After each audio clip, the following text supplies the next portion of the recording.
I grew up in Ripshin. It's called Ripshin now, but it used to be called the White Top area, up in the Big Horse Creek.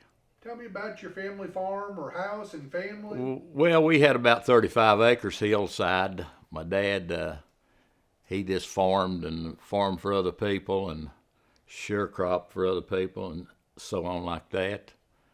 And we raised a garden, took a couple of milk cows, hogs, and so on. Whatever it took to get by. Whatever it took to get by, we done it. And we started, we'd ride the bean truck. The bean truck run up in there, and they had haul us bean pickers on the back of a cattle rack. It had a cattle rack on it, a 2-ton truck, I guess. How young do you think you were when you first went into it? When we first started picking up our local, I was probably about 12 or 13. I'd pick, with my dad in the row with my dad and put them in his basket. Later on, when we got to riding the truck, I was some older. I don't know. It's in the early 60s, I guess. And would your whole family go pick? Me and my mom and my dad. We'd get up for the morning, get them cows down and get them milked and eat breakfast and catch that bean truck. And what was riding the bean truck? Was that exciting at 12 and 13 years old? Yeah, you had to hold on to the rack. I don't know, there's quite a few on there. And it was exciting. We'd ride out to the patch, and if you had good beans, you could do pretty good. Sometimes they'd have good beans, and sometimes they wasn't too good of beans. Better beans you got into, the more you could pick. And paid about 50 cents a bushel. And I think the feller that hauled us, I think he got $1 per person for bringing the pickers. I think it's right. And that included taking you home? Taking you home and taking you to the bean patch of a morning. And then he also had a job of weighing and, sort of looking at her things, starting you in your row, showing you which row, to get in, to pick in. And you picked that row till you got out to the end of the field, and then it took you quite a while. And then you'd get you a nut and go back the other way. And when you got out through there and you got your hamper, we called it bean hamper, you thought you had you wait and thought you had it full, then you would holler for the lugger. He's a fella that come out and weighed them. And if you had the right poundage, he'd go ahead and put a lid on it, and after he weighed it, and leave you another hamper there to fill up again. And if you didn't have it full, he'd push them down in, pack them down in. You had to put more beans on it. I never did like that part. But, it was money at that time when there wasn't a lot of money around, especially for younger people. How important do you think green beans were to Ashe County during the 60s? Oh, at that time, it's very important. They brought in a lot of extra money for people. Beans and pole beans. I never did pick no pole beans, but in tender greens and tobacco crop, that's about what they depended on. It was very important. Without that, it'd been tough.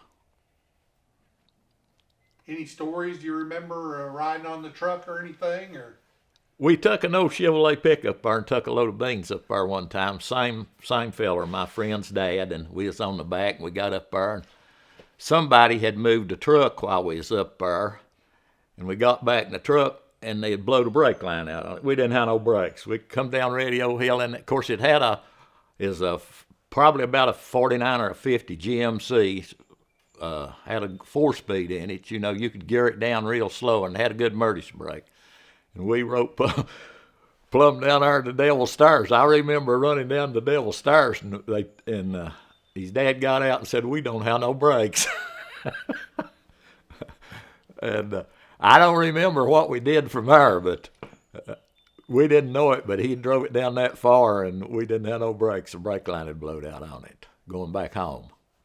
That's crazy. Yeah. It's probably better you didn't know. Yeah. I assume he just geared it down. You couldn't a straight shift like that.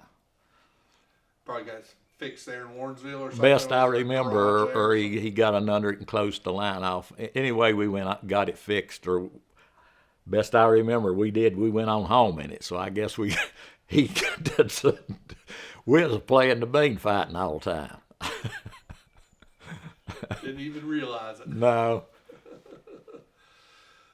Did you ride? Was it all men and boys on yours, or there was women too? Oh, there's women too. My mom rode it, and a lot of women.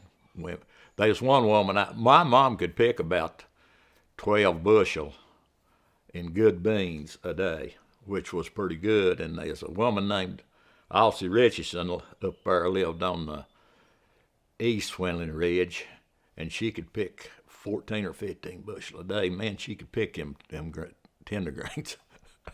She could really pick them. But did you ever have a snake come at you? Never did. Never did have a snake. Luckily, it's a wonder, but I never did see a snake. And I might have seen one, but I never did have one come at me. There's a feller that rode the truck, and we stopped down at the B&O. It's Lansing Grocery, but at that time it's called the B&O. They'd always stop there when we was going home if we wanted to get us a drink or something. He got off and got him a loaf of bread, taking it home. And he said, he had a spare tire or something. He's sitting down up there at the front, and he said, said, you all ever know how to make a jam sandwich? And he took 2 pieces of bread, jammed them together, and he said, there it is, a jam sandwich. He was a comedian. Yeah, stuff like that, they'd come up with something, and it was funny the way he did it. Yeah, people find a way to have fun. Entertain themselves, especially after they've been working like that. But it's, you stop down there and get you we called it a bottle of pop. Boy, I tell you, that was refreshing there. You'd out there picking beans all day. What was your favorite pop? Orange Citest. I can't pronounce it, but orange was my favorite. I loved the taste of that back then. It don't taste the same now. It seems like it was a lot stronger back then, had more flavor to it. It was good. And I worked on the farm putting up hay and stuff too, besides that. What'd you do for lunch? We packed us a lunch. Tell me about what that was. Well, generally it was tomato sandwiches and I forget exactly what it was. I think milk and cornbread, tomato sandwiches, and stuff like that. Maybe a cucumber, so on and so forth. And a thermos full of coffee. I didn't drink much coffee. They took coffee. And then when we got, about 12, when we got ready to eat, we'd go out the end of the patch and under a shade tree and eat our lunch and then pick again. And they give you a ticket, and you turn them in at the evening. Each ticket, if you picked a bushel of beans, then you got one ticket. So that ticket was worth 50 cents when you turned them in that evening after you got through. Did you ever lose your ticket? No, I held on that pretty tight. You didn't want to lose that ticket. Had a death grip on that thing. Yeah, it's hard to get, man. You earned it. You'd get down on your knees. You'd bend over a while and your back would get tired, and then you'd put one knee down and walk along that way, and then eventually you'd get down on both of them. It was a back-breaking job, but I didn't mind doing it.